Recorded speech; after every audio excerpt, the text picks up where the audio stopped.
Hello, everybody. Welcome to the IT Topic Chats. Today is September 30th, and as Mindlin was sharing with me, it's the end of the quarter. It's the beginning of the quarter. It's the end of the quarter. It's the beginning of the quarter, and it totally is. And I think we're all feeling that.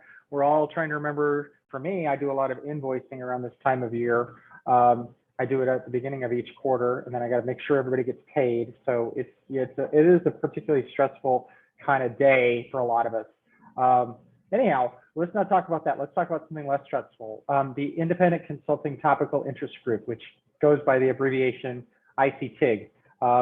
Most of you are members of it through the American Evaluation Association. And if you're not, I don't know how you found us, because it's pretty much the only way we advertise is through that group.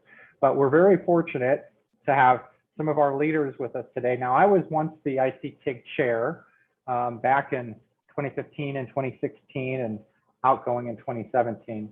And I was very much involved, and I had a great experience with it. I got to meet a lot of great people, and it informed a lot of what I did today, which was why I thought this would be a fantastic session to talk with some of our leadership today. So with that, I'm going to try and ask more questions than answer them today, and invite Mindlin Anderson and Lisa Kaczmarek to spend some time talking to us about why they got involved with the Independent Consulting TIG and how it's impacted their work. And so I do have questions here. So let's start with Mindlin briefly. In a couple of minutes, share a little bit about your practice and why you decided to get involved with the Independent Consulting TIG. And feel free to introduce yourself and say whatever you want. With that, I'm gonna try and be quiet. Thank you, Matt, and I appreciate you giving me the time parameters because I'm a chatty Cathy like you too. So I'll do my best to stick to the minutes. Good afternoon, at least it's afternoon in Washington, D.C., where I'm joining you all from.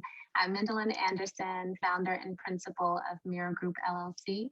We are an evaluation, learning, and strategy firm based here in the district. And so we really see that data and information are the currency of the 21st century. And so we strive to make that information meaningful, accessible, and actionable with learning organizations and the communities that we love. And so just really grateful to be here with all of you. That's a bit about our practice. And how did I get involved with the IC TIG?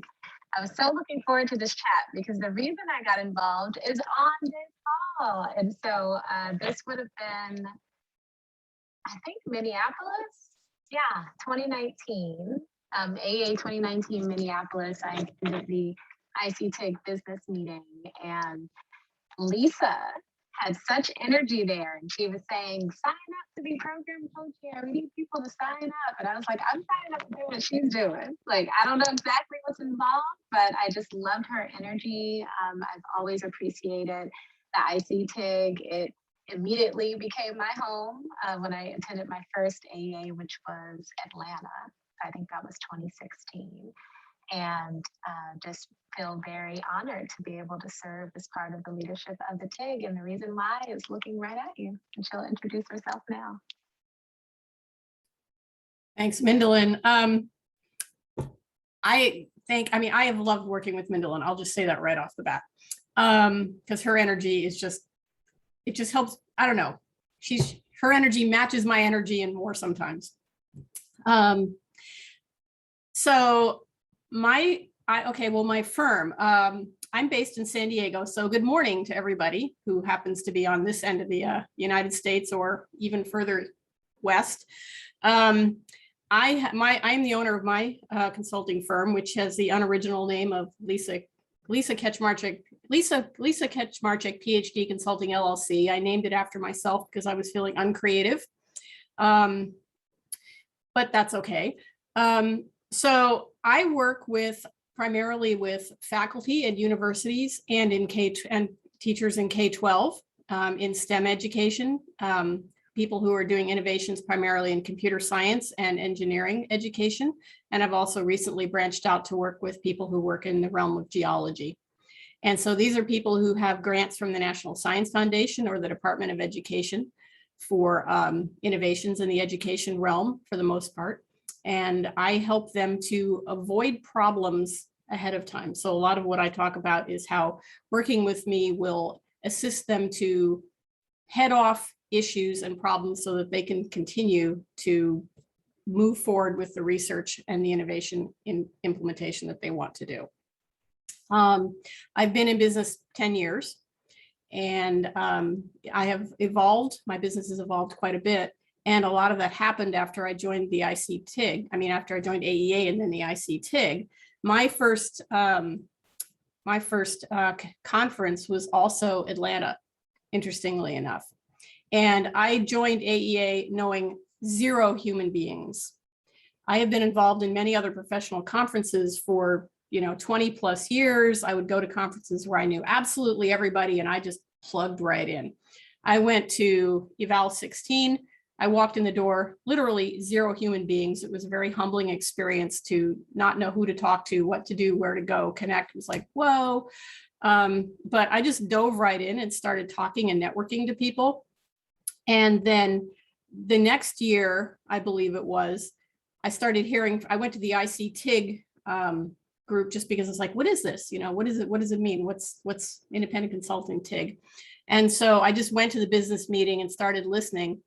And I'm always one to just try to dive in and get involved. And so I just decided, after hearing some people just sort of talking, well, why don't I, try to be part of the TIG, and why don't I try to be, in the leadership team? Didn't really matter to me a whole lot that I didn't know anybody, because I viewed this as an opportunity to network and to get to know people, because some of my prior professional experience had just told me that's the thing to do. You don't have to wait till you're some sort of so-called, expert and you've been around for 1,000 years. Just dive in and good things will happen. And so, long story short, I ran for co-program chair, and surprise, I got it. And then sort of cruised right along from there, and eventually then moved into getting elected to be the incoming chair, which is what I am right now, which means that next year I'll be the chair of the TIG. So that's kind of my short version of how I got involved. Well, isn't this great? Because now, when for the group of us, when we have problems, we know exactly who to go to, right? Go right to you, Lisa, and say.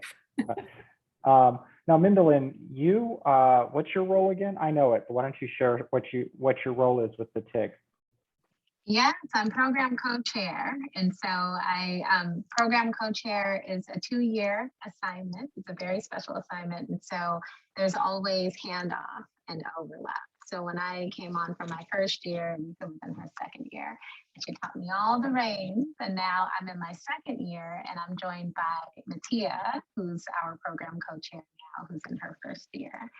And what we do is that we are the ones on the other side of coordinating all things eval, fill in the blank year.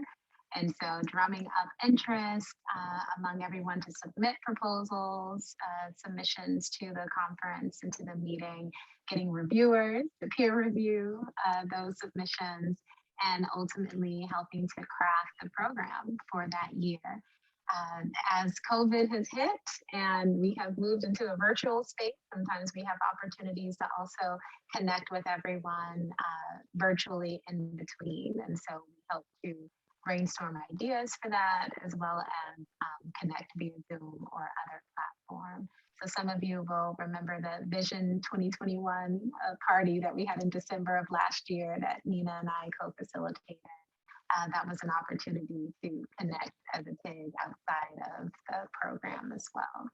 So those are some of the things that we do. And you heard it right. There's going to be an opening coming this year. This is my second year. And so I will roll off, and we are looking for a colleague to join Mattia for program co-chair. So if you have any questions, yep. So this is an important thing to point out here. And this is a thing that's different, and this is historic with the way the independent consulting TIG works. We recruit people into positions each year, and we don't expect our people to stick around for 10 or 15 or 20 years like other TIGs, where you will see chairs of other TIGs who've been there for a long period of time, and program chairs and the like. It is typical once you get into the leadership, you may switch to different positions. It's pretty typical for like a program chair to perhaps be interested in going and becoming a TIG chair, which is Lisa's route that she went through, or other things. I was involved with the media. We were involved with the website, things like that. and then I found myself into the TIG chair role. So that's a good point of conversation here. Could you guys just share who are our kind of either elected or appointed leadership positions? Because I don't think everybody knows those. Well, we've got, and Minlin's going to help me because I'm sure I'll forget somebody and be very embarrassed. But we have a chair, a past chair, and an incoming chair. So that reflects the sequence in that you are elected. If you're interested in being in one of those chair positions, you first come in as the incoming chair, which is what I am this year, and you shadow the chair essentially, and be helpful, in any way you can, and just sort of learn about what is the current chair doing and the history of the TIG and all of these things. And then the next year you are the chair for 1 year, and you get the opportunity to choose some direction. What is it that you really want to emphasize in the TIG? What are the ongoing programs that you'd like to continue? What are the programs that you would like to perhaps start? There's a lot of opportunity there for putting a little bit of a stamp on the direction of the TIG. And so you do that for a year, and then you go into what is it, outgoing chair? Is that the official title? And so basically that means you stick around for a year, provide your history, your historical knowledge to the two people that are coming in as chair and incoming chair, and advice and just sort of help with continuity overall. Then we have the two program chairs that Mindolin was describing, the 2-year role. And they work really together as a team. Yeah, the person who's in their second year has more historical knowledge, and they're passing that on to the person in the first year, but it's very much a team. The year that Mindolin and I were co-chairs together, it was very much, we were equal, and we just did things together, spent a lot of time brainstorming, talking. And as I think, I think it was Susan put in the, was it Susan or Ann? I don't have the chat up in front of me. One of them put in, yes, it's a lot of work during the program conference, but I will say that was some of the most enjoyable times I've had with the TIG, was during that very busy season, because Mindolin and I would get together and we would talk, we would brainstorm, we would commiserate about life, we would joke, we would have a good time. But we also had this opportunity to really take a look at what do we want our part of the conference to look like. Who's going to take part, and where should various sessions be positioned, because we have a lot of opportunity to provide input to AEA. AEA makes the final decisions about what's going to get scheduled and how things are going to get laid out, but we get to present them with this is what these are the sessions that our reviewers have said they want. These are the ones we're choosing. If we have any preferences for how things should be arranged, we get to say that. So it's really, you really have an opportunity to feel like you're crafting something that so many people are going to have an opportunity to benefit from. And I'll say that there's lots of little exciting sort of tidbits that get thrown in, like you have the opportunity to look at which sessions might be co-hosted with another TIG, because there's an opportunity for some sessions to be co-sponsored, I guess is the right word. And so I think the first year I did it, we had one that was co-sponsored with the feminist TIG. So, things like that can be done. So it's a really creative opportunity, and a lot of, and you get to meet all the reviewers, virtually, because you're having conversations with the reviewers back and forth, and you have some conversations with the people who submitted their papers. And I got to know tons of people just by those communications and those emails. And so then, when you then go to the conference in person or virtually, then you actually get to meet these people that you've had these interactions with. And so it's being program chair. Yeah, it's a lot of work, but it's fulfilling. And I realized I went on this long thing about the program chair. So there are some other positions, but I'll hand it over to Mindolin if she'd like to talk about the other positions. I'll do my best, and you make sure I don't leave anyone out. And so we have communications chair, I think it's social media communications chair. And so all of the platforms, monitoring the listserv and Facebook and LinkedIn, I believe, and just sharing announcements and keeping everyone connected there. So that's another position that we have. And we have, who am I forgetting? Newsletter. Newsletter. Newsletter is not an elected position though, right? Or is it? That was a What is Lori officially? It is an Lori? elected position. So we have Yeah. newsletter. Yes. And hopefully all of you receive those monthly, and they're just packed full of content to keep us all connected, share insights into our practice and different services and perspectives that we're offering. And it's a big job, but it's a great job. And we have one of the best newsletters I heard in AE land. So I think we do. And enjoy that. did we cover Tracy? What is Tracy's official title? Tracy is, we know all these people because we just all Tracy is social media. She's media. Yeah. We have these meetings and we all get together and we all kind of talk. And so sometimes I forget whose title is which. That's a great point. She's social media. And again, some of what Lisa and I are sharing with you is that as a leadership team, we really do work as a team. So yes, you have your position and your body of work that you hold. But when we meet monthly, we all get together and talk about the TIG, where we want to see it head in the future, what's happening now, and ways to remain connected with all of you. I was typing this, but I have to say, you guys love the newsletters, and it was a lot of that was the foundation that Loretta Kelly put in over probably 7 or 8 years, just being, institutional memory and knowledge. And she just made sure it happened in editing and telling you need to rewrite your article, which happened to me at least more than once. So she's still she was there. fantastic. Is she still helping? She is She's still still supporting. helping. Okay, I haven't heard anything from her in a while. Okay, so Loretta is the foundation of the newsletters. So big shout out to her. Yeah. Wait, so we heard from Lisa on why you chose to run for your TIG role. Mindalyn, why? What was it? Because you felt Lisa had such passion, and was that why you decided to run for and get involved with the TIG leadership? I did, but I'll tell a fuller story. And so again, Atlanta was my first meeting. And for me, I had sort of a host, if you will, who said, this is how you do AEA. Because I'm a sociologist by training. And so I'd gone to those sociology meetings every year. And that was my first time at an evaluation meeting. And that was Jerry Lynn Peake, who many of you know. Mm-hmm. And she said, this is how you do the meeting. And so she said, the most interesting sessions are with IC TIG. And let me tell you about these different formats and kind of what to do. And I, in fact, found them to be the most interesting sessions. I remember I attended one with Tamra Hamai. It was really great. It was the concentric circles and how you hone in what's your practice. And it was very informative. And I was able to go to the Meet the Pros. And I was like, oh, this is great. And I had never seen a conference with sessions like AEA before, just to be honest, because sociology is all papers, right? And some panels.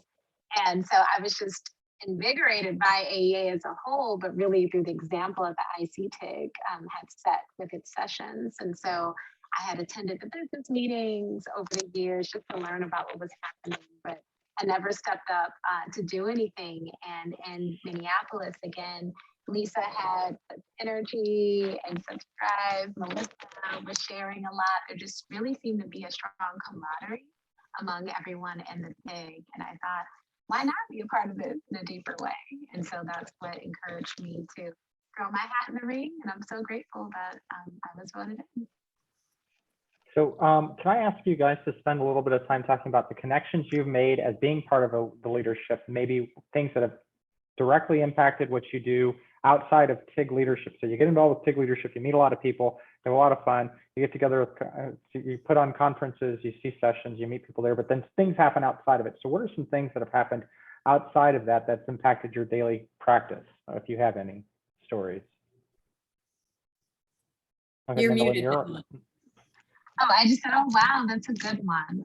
I'll be brief and then I'll kick it off to Lisa. I've learned so much more about AEA and how it operates by being a part of the leadership of this TIG. So not only our TIG, but just the organization as a whole. And so now is a really great opportunity as everyone's grappling with, a year and a half into the pandemic. The AEA just had the town hall on the finances of the organization and what's looking forward ahead. And it's just a really great opportunity to understand the structure of our parent organization and the ways that we all help to contribute to how strong we'll be coming out and through the pandemic. So that's one thing, and it's also really helped to shape my board leadership and on other boards that I participate in, just through the modeling of how we come together as a TIG leadership, a deep reflection that happens, the hard questions that we often ask one another, and the ways that we're able to come in alignment and help make decisions, not just on behalf of, but in collaboration with our membership. And so I'm really grateful for that model that I've been able to bring into other spaces as well. Yeah, this is another one where my first reaction was, wow. It's almost hard to figure out, you know, how to parse it all out, because I'm a natural networker, and being part of, which is part of why I joined, you know, I went for the leadership in the first place, as I mentioned. But once I was just being part of the TIG and being part of the leadership just made it so much easier for me to do all of the networking that I want to do, and just really just run with networking, which has helped my business in so many ways, because I got to know so many more people directly and closely, and then the people that they know, you know, I'll be talking, you know, I can give you an example. You know, Tamara Homai was, you know, the chair 2 years ago, 2 years ago, three. Okay. Well, yeah, 3. And she is a wealth of knowledge and experience. And so she would just drop comments about this idea or that idea, this person or that person. And I would be just like, whoa, I want to go talk to that person. And off I would go and I would connect with that person, which would then lead to, you know, things happening. And so there's all these threads where I have made connections for people that I either have collaborated with, you know, on some of my client work, plan to collaborate with, have discussed collaborating with. Connections that I've made through here have helped me find a couple of subcontractors that I've needed to hire for things that were kind of hard to find. And, you know, I was able to do it because of this. And just sort of that sort of thing, just endlessly. I mean, so it has helped my business feel more broader, deeper, solid, more connected. When I first joined AEA, it was me, myself, and I. And I didn't know other independent consultants. And I'd been, you know, for something like 6 years, I'd been doing everything, you know, on my own. And suddenly discovering that I had all these other resources and all these other people that I could connect to. And there were other people who saw the world the way that I do. You know, being part of the leadership just accelerated my ability to connect with all these people and grow as a result of those connections, and not trying to do everything all myself. And I know that my experience, and I'm sure that this is similar to what you're saying here, was because you were kind of in this situation where you were talking on a regular basis, be it every other week or every month or maybe every couple months or whatever, with a group of people that were kind of charged with facilitating this community, you're interacting with them in a way that is directly responsible to the TIG, but also indirectly, it gives you lots of opportunity to have those corollary conversations and things like that. Exactly. Yeah. So we were talking, we kind of went through the positions, but what are some of the things that the TIG does? Because I think we're all making assumptions that we know all those things the TIG does. The key things I know of, and then I'll let you guys go into some of the detail about some of the other things, but every TIG has that responsibility to have, well, a TIG, some sort of an organization through a TIG chair, and then to do program. And then I think in many ways, it kind of goes off into whatever else you want to do. So why don't you talk about some of those things? And I could list some off, but I'm going to let you guys do it. But some of those things that the TIG has facilitated, like newsletters and Facebooks and LinkedIn, but other things. And I know Nina wanted you to talk a little bit about masterminds, so make sure you cover that too. Yeah, so this is a perfect example of where the TIG has the opportunity to have an impact and choose direction and priorities. Because when Nina came in, she was really focused on community building. And she had this idea for the Masterminds program, and that was her brainchild. And so she introduced that to the leadership team, said, this is what masterminds are. This is how they work. She even provided some literature so we could read, what was known about masterminds, because it's actually, there's a history to them. So we started the mastermind programs, again, time sort of telescopes with the pandemic, but I'm thinking a year and a half ago, something like that. And we put that together. And what Nina specifically wanted us to mention was that we've had 2 iterations of the mastermind groups, and they started in the fall. Starting this year, we're going to run the survey for the new masterminds in the fall, and then kick off the start of the mastermind groups in the new year. So that's going to be a little different. We're shifting to run on a calendar schedule with the masterminds. And now I'm forgetting, what was the greater part of your question, Matt? I was just making sure that everyone knows what the TIG, some of the things the TIG offers. And I think those are listed in the newsletter. But primarily we know it is to have an organization to do whatever, and then to have program. But I think you kind of have opt into different things, and maybe you could talk a little bit about those things. Perhaps maybe the Facebook site, which I don't keep up real well with, or the LinkedIn site. Right. Facebook site. More. Oh, Go ahead. yeah. Go ahead. Oh yeah, I'll share a little bit about the LinkedIn site. So I'm not on Facebook, and so that was one of the requests that I made is when I joined the leadership. I just said some of us are on LinkedIn. It could be great to have a connection there. And so it's just another space where you can share information. Every day, I just got another request yesterday. People are joining our LinkedIn group, and you can connect to one another, share information in that platform. And then I'll let Lisa talk about Facebook if you know anything about that platform, because I'm not over there. I actually don't follow the Facebook page a lot myself either. Okay. I'm on Facebook, but I sort of keep that very personal, and I don't do a whole lot of professional stuff there, but I know every once in a while I'll pop over there, but there are people who like to connect through the Facebook. So part of what we're trying to do is provide many different avenues for people to network and connect depending upon where you're comfortable going. And like, as Mindolin says, she came in and said, hey, what about LinkedIn? I don't use Facebook. So that was an opportunity to create something new, which we did, and it's reasonably active. And so, yay, we have yet another thing going. I think one of the big things also is that the newsletter has evolved quite a bit in the last year or so, because we have some really active, excited people, on the board working on the newsletter. It's like we've started trying to get, something every month related to, a topical theme. Very often it's like, Latin X month, or, Women's History Month, or whatever. And then we try to find, a member from the TIG to write, from that perspective or about that issue. And so this is another way where we're trying to sort of broaden and diversify and appeal outwards to lots of our members who, may not have seen something before that particularly interested them, by providing lots of different content, material, and perspectives. We've also started and I think Matt is involved with this, correct me if I'm wrong, professional development committee.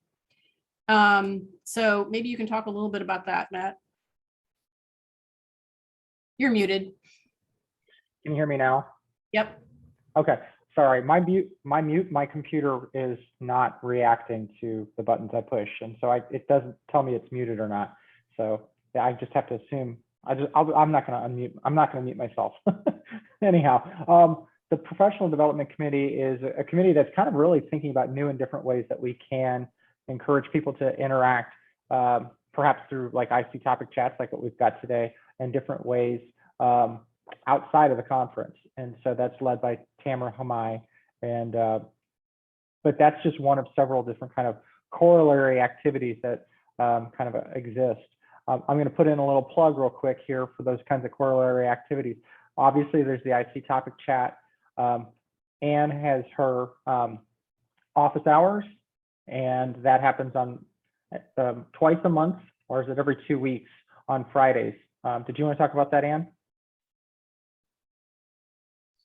Sure, and I'll put the link in the chat. So I guess it's every other week at 11 o'clock on Fridays, and Sometimes I present on a particular topic, but it always has a focus on you and your individual business and kind of where your struggle is. So it's just a safe place for you to come and ask those questions that maybe you would be embarrassed about, but shouldn't be, because I basically just share all the mistakes I've ever made. Well, and then we also have the, what's it, the squad socials, matchmaker squad socials. Am I calling that correctly? That's Tamara's. I think Squad social. that's- yeah, that's Tamara's. It's on once a month on Tuesday. Well, for me, it's evenings, it's afternoon for Pacific folks. And it's very informal, just a chance to connect. I was able to be on last month with Tamara, and sometimes I have meetings at the same time, but I'll pop in at the very beginning. And it's a good, just additional space to be able to connect with one another, ask questions, or just commiserate as independent consultants. So that's a great space. And I also just want to talk about masterminds, which I Yep. love. And so I hope you all have had the opportunity to participate in masterminds with the TIG. If not, no worries. There's going to be another cycle picking up soon, and the latest newsletter, which you should receive soon if you haven't received it already. We have some of the just post mastermind survey results and showing year over year, because we just wrapped up our second cycle. And it's just a great space. I appreciate it because as a independent consulting small business owner, I have other networks and communities with other small business folks, but they don't know what evaluation is. And so I can't really talk with them about evaluation. And then there are other spaces where I connect with other evaluators, but they're working for an organization, they're not running one or consulting on their own. And so we can't really talk about those things there. And the masterminds is just that perfect match. I love the space where we can talk about what does it mean to be an independent consultant, to run an evaluation consulting firm, you know, in that space of the operations side of the business and the practical and technical side of what we do and how we do it. And so I encourage you all, if you have not participated in masterminds before, please look out for the new round that's coming up this year. And if you have participated before and maybe one time it was really great and the other time it was okay, but it could have been better, I say try again, because there's new matches every time, and you may be at a different stage of your practice or just different events coming up. So it just so happens the last 2 years it was, oh, we're in a pandemic, and then, oh, we're still in a pandemic. And so I know I definitely appreciated that space to be able to connect with others around what that means for the type of business that we have, any shifts to virtual and online, and just overarching changes in the sector. So a lot of our work is in philanthropy with foundations and nonprofits. And so there's been no shortage of shifts there, given the pandemic and other needs arising from racial unrest and discord and hopes and dreams of what that can look like in the future of the US. So thank you. Masterminds is a great space. The thing that's great about the masterminds is that you get paired with people who are kind of at your same place in business. If you're brand new, you're going to be with people who are kind of brand new. I've got a staff, so it's nice to be around other people who have staff or developing a staff. And so we kind of, that's how it's interesting to talk about. Now, speaking of the program and the program chair, I know several of us on the call, Anne and Susan and I and Tamara and Nina, we will be presenting a session at the conference, the American Evaluation Association conference in November, on all these things we just went through.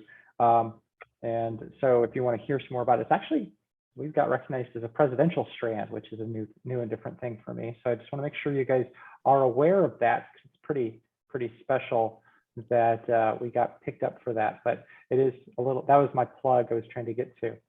I'm going to pass it back to Lisa, because Lisa is the incoming president, I guess is the way we could put it, or she'll be president, or not president, I mean chair, whatever. She's in charge. She'll be in charge of the TIG, however you want to put it, next year. So tell us a little bit about what you're thinking about doing next year, Lisa. Well, yeah. Well, first of all, as I said, it really feels like a collaborative effort, and I'm going to be more of a facilitator. I mean, obviously, yes, the buck stops with someone, and I guess, for that year it will be me, but it really does feel like it's a real group effort.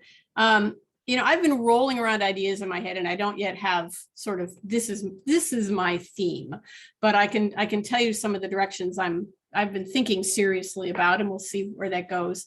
I have 2 years ago, I made a commitment in my business. I made a public commitment that I was going to incorporate environmental sustainability into all aspects of my business. In fact, I even had one of these topic chats with Matt about that a while ago. And so I've been, working on doing that and trying to, share, outwards, how that's like, what that process is like as I try to do that. And so I've been thinking about, what could the TIG do in that realm? What could we do to get the TIG and or our members, both, all of the above, thinking about, environmental sustainability as well? Because none of my projects are about the environment, but this is something I care passionately about. So for me, figuring out how to integrate this in without saying I'm going to go work on quote unquote environmental projects is a fascinating challenge that I'm signed on for. So I've been starting to think a little bit about what might that mean for the TIG, and is there some way to propagate some of these ideas outwards? So what that's going to look like, I don't know, but that's what I'm thinking pretty seriously about.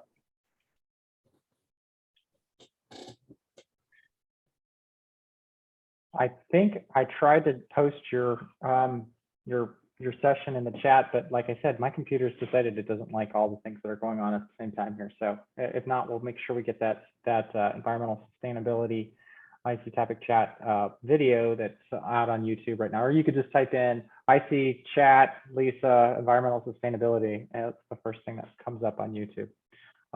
Anyhow, let me open it up, and I can't read my chat because it's gone blank. I'm telling you, my computer doesn't like everything that's happening right now. I actually spent a lot of money on this computer. I don't know what the story is, but why don't you guys pop in and provide some questions or some thoughts.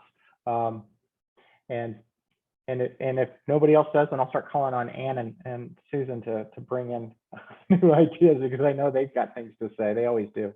And I can see the chat, so if you can't see it and something pops up, then I can grab it. But we don't have anything there at the moment. Okay. Susan, you've been very much a TIG chair for many years. What are some things that you've experienced as a TIG leader, not only within independent consulting, but in other TIGs? And so how has that impacted you and your practice and your involvement with AEA? Well, it's given me linkages to organizations, both in AEA and then some connections outside as well. I think that it's really valuable. Part of it is it shows that you're a leader. You can show that you have some leadership ability because you've been a leader. I've been a leader I served as program chair, I think a couple of times for the independent consulting TIG. And then I served as founder and chair of the community psych TIG and program chair for that TIG as well. And then chaired the nonprofit and foundations TIG. Community psych and the other one were with Ann Price. I keep, because she's one of my favorite co-leaders as a community psychologist as well. But I think too that's the other part, is it gives you a chance to partner with other people and to build something and to make something happen. And each time you take on the leadership and then move forward from there, you've left a little something behind too. And it feels good, like I made a contribution. I helped to build something. And that's, I think, one of the best parts. I think program chair is most fun. And I did mention in the chat, and I don't know if everybody saw, but when the conference is in person, you get free breakfast one day. So like, there you go. There are perks, real meaningful perks, food.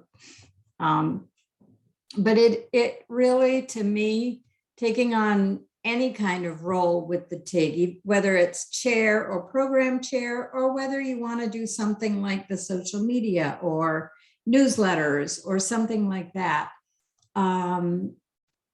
It's a chance to be part of it instead of feeling like you're just a member. You get to be part of things. And I've also been on the TIG Scan and the TIG Leadership Council as well.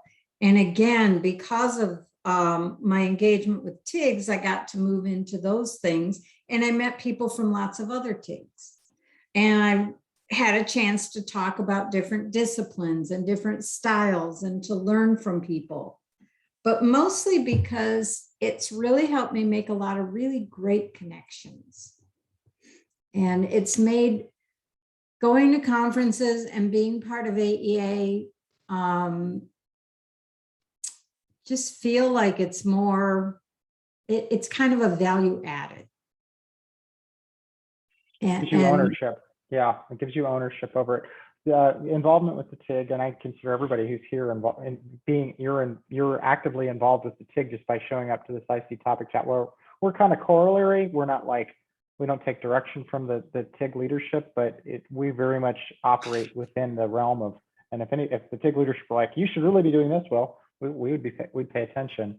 But TIG involvement is kind of critical to AEA, and I think AEA knows that, because when people join and then leave, more times than not, they haven't found a home in a TIG, a topical interest group. And I think independent consulting is fantastic. That's where I've spent most of my time. But there's a lot of TIGs out there, 70 or 80 of them, I think. Just ridiculous number of TIGs early. But it's a fantastic way to connect with people who have something in common with you. I can't see the chat. Does anybody have any questions? I'll tell you what I'm going to do. I'm going to stop recording